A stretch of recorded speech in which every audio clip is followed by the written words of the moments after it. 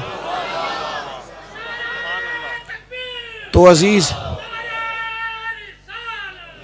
اب تھوڑا سا تھوڑا سا مزاج کو بدلنے کی ضرورت ہے. آہستہ آہستہ لوگوں میں شدت بڑھتی جا رہی ہے, ذہنوں میں تناؤ بڑھتا جا رہا ہے. ہم بڑی مشکل سے آنے والی نسل کو دیکھ رہے ہیں کہ وہ سمجھتی ہے کہ ہم چاروں جانب حالات میں گھرے ہوئے ہیں. اب زیادہ ضرورت پڑ گئی ہے کہ حضور کا ذکر پاک کیا جائے, انہیں اخلاق نبوی صلی اللہ تعالی علیہ وسلم سے آگاہ کیا جائے, انہیں بتایا جائے کہ اصل زندگی وہ ہے جو ایک بردبار آدمی کی, باوقار آدمی کی, اپنی محنت پر بھروسہ کرنے والے آدمی کی زندگی ہوتی ہے. شارٹ کٹ کا رستہ, کوئی غلط رستہ, کوئی ناجائز رستہ, کوئی ایسا رویہ جس سے کہ انسان کی وزاداری پہ حرف آئے, اس سے اپنی نسل نو کو بچانے کے لیے خوبصورت محافل خوبصورت انداز میں سجانے کی ضرورت ہے. دعا کرتا ہوں جو میں نے کہا اللہ قبول فرمائے, بات کرتے کہیں بھول گیا ہوں تو اللہ مجھے معاف فرمائے. محفل آپ کی جاری رہے گی, لوگ آتے بھی رہتے ہیں جاتے بھی رہتے ہیں. ہم شخصیات کے قائل نہیں ہیں, نظریات کے قائل. لوگ دنیا میں آتے ہیں پھر چلے جاتے ہیں, لوگوں سے دنیا نہیں چلتی, اللہ کے فضل سے چلتی ہے. تو اس لیے اب محفل تو چلے گی اور اس کے بعد بھی ذکر رسالت مآب صلی اللہ تعالی علیہ وسلم ہوگا, تو کسی کو مجبوری نہ ہو تو محفل نہیں چھوڑیے گا, تشریف رکھیے گا. اللہ تعالیٰ اپنی خاص رحمت ہم سب کے شامل حال کرے. آخر دعوانا ماشاءاللہ ماشاءاللہ. حضرت ذیوکار الحمدللہ آج کی عظیم الشان محفل پاک تاجداری لولاک کوٹ عنایت کی سرزمین پر انعقاد پذیر ہے. ہماری خوش بختی ہے کہ الحمدللہ آج کی عظیم الشان محفل پاک میں ہمارے دلوں کو اپنے خوبصورت پیغام سے منور و معطر فرما رہے تھے ممتاز مذہبی سکالر اور